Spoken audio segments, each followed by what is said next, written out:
abdii ragaa isaa irra jiru akkamiin him jechaartanii yoo rabbina laafisa daqiiqaa takka keessatti isin himuudhaaf nan yaala inshallah. Abdii bira amma sara manaa deemu jira. Suhuura kana dubara sa'aatii halkan sa'a 9 nyaatanii jijjiirama baay'ee jira. Abdiin hagarraatti kilaasii ICU jira. Har'a ammoo achi baasanii kilaasii VIP bakka namni itti dhibame wal'aanan galchanii jiranii. Lammaffaa oksijiiniidhaan jiraataa ture garraa haalli hargansuu isaa sirraa'ee jennaan oksijiinii irraa baasanii jiranii ofii isaatii hafuura baasee galcha. Sadaffaa ijji isaa lamaan sababa dhiita'uu qaama fuula isaatii fi gurraachoo irraa kan ka'e ijji isaa lamanuu hin argu ture. Amma ijji tokko alhamdulillah banameefii jira. Ijji tokko nama ni arga. Ijji lammaffaa ganaadhaan mallee dhiitaan waan hin dhumanneefi. Sadaffaa afraffaa moo sadaffaa? Afraffaa gurri tokkollee gurri lamaanuu duraan dhaga'u amma gurri tokko dhaga'uu eegaleera. Shanaffaa ammoo qaamni sa'aa 24 fi sa'aatii naannoo sa'aatii 48 dhiitaan isaa dabalaa ture guyyaa lamaaf takka hir'atee hin beeku ture. Amma ammoo qaamni isaa kadhiitaa ture sun gara hir'achuu fi gara madaatti jijjiiramuu eegalee jira. Cinaa bitaatiin malee cinaa mirgaatiin qaamni isaa duraan akkas gurraacha sun illee xiqqoo ammoo wayyaa'ee jira. Akkasitti duraan nyaata gonkumallee hin nyaatu. Nyaata fasaashii isaan kennaniif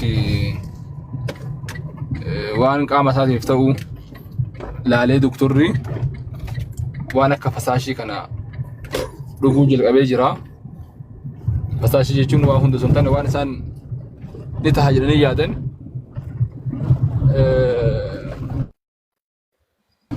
Inni biraa ammoo duraan hin haasa'u amma sagalee isaa jijjiiramullee amma ta'e ni haasa'a.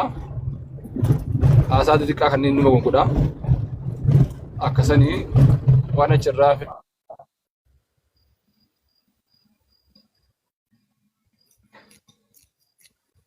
shiggiidha. Lapheen isaa ashagamee jira. Harka waa tokko gochuu hin danda'u.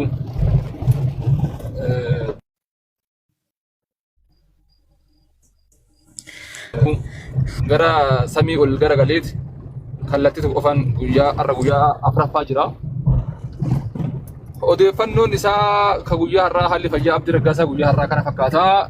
Obboleessi isaa immoo mana hidhaa jira. Guyyaa kaleessaa mana murtii dhiheessanii beellama guyyaa 13 guyyaa 14 itti gaafatanii badiin haga maanni hojjetes ka seeraan wal qabatee akka yakkaatti akka badiitti inni hojjete kan itti dhiyaatillee hin jiru. Anaaf ammoo obboleessi hidhamee obboleessa tokko hidhanii obboleessi tokko ammoo abiddaan gubachuun kun xiqqoo isee anaaf shakkii biraan keessatti uumeera. Haa ta'u ammoo poolisoonni musliimaa, poolisoonni gaggaariin, poolisoonni Oromoodha. Poolisoonni keenya itti gaafatamummaa kennaan jedhanii mana hidhaa baasanii irraa akka inni dhufee obboleessa isaa daqiiqaa 30 ilaalu hayyamanii jiranii ilaalchisanii daqiiqaa 30 hidhaatti deebisanii jiranii. Kana fakkaata odeeffannoon jiru gaafiin tokko yookaan lama yoo jiraate waan kana wal fakkaatu hin deebisnaa yookaan ammoo osuma dhaabnaa jechuudha Sheesuuti. Shee Abdulatif. Maashaallah wallahi Haydar guddoo galatoomi. Alhamdulillah. Gaafileen gaafatamummoo gaafii maanoo tuqu gaafata beektaa namni ati immoo maanoon tuqan anas hin jedhe. Haalli fayyaa isaa bifa kanaan jala buutee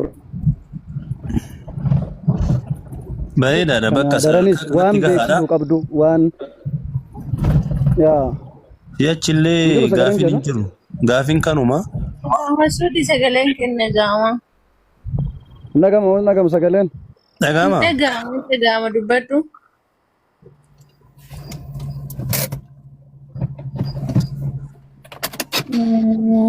tuudi tufi muyti warra qabate osoo live jirla nama osoo live jiraachuu kiyya arguu narra bilbilu baakkaachuu bannaataachuu taa sirrii miti waa'ee lubbuun haasa'u jirra miti maal sagaleen keen jiraami am Jirattu fam.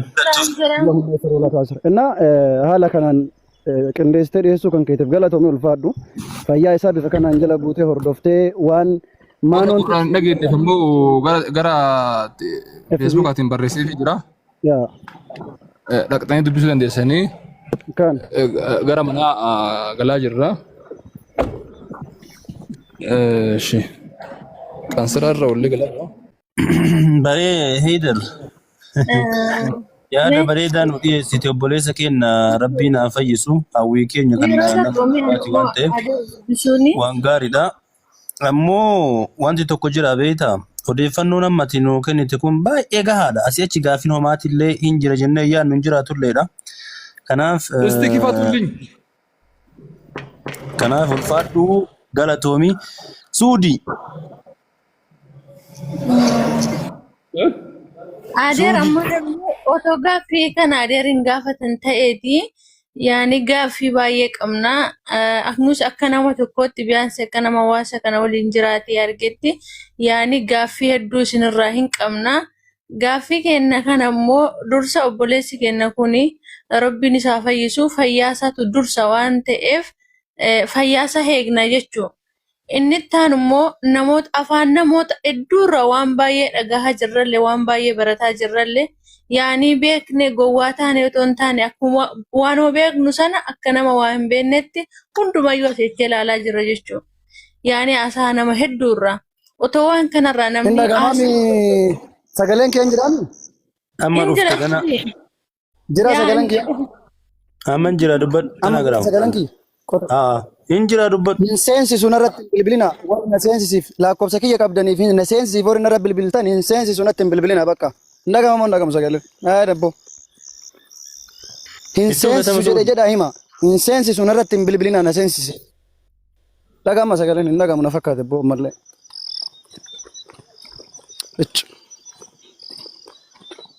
Injira sagaleen kan kee. Waati dubbatu mara dhagaarraa. Kan kabbaa'een nuti shafataan isii nyaattu yoo ani seensisii natti muuf na bilbila namni laa hin seensisu natti hin bilbilinaan bakka maa inni ani daataa fayyadama yoo ani namni narra bilbile gad dhaabata bar natti hin bilbilina bakka hin barbaadu dhagaamaa sagaleen kiyya. Isin dhagaahama dubbatu. Innaa warri gaafii gaafattan keessatti illee maanoo tuttanii fi maanoo tussisuu barbaadanillee hin ta'u hammi inni dhiyeessu kun hamma madaalawaadha. Hammi ibsamuu qabullee ammuma kana rabbiin fayyaa isaa fayyaa itti fufiinsa qabu fayyaa guyyaa gara guyyaatti jijjiirama qabu rabbiin haa taasisu wanni guddaan du'aa'idha. Inni itti aanu immoo diinagdeedhaan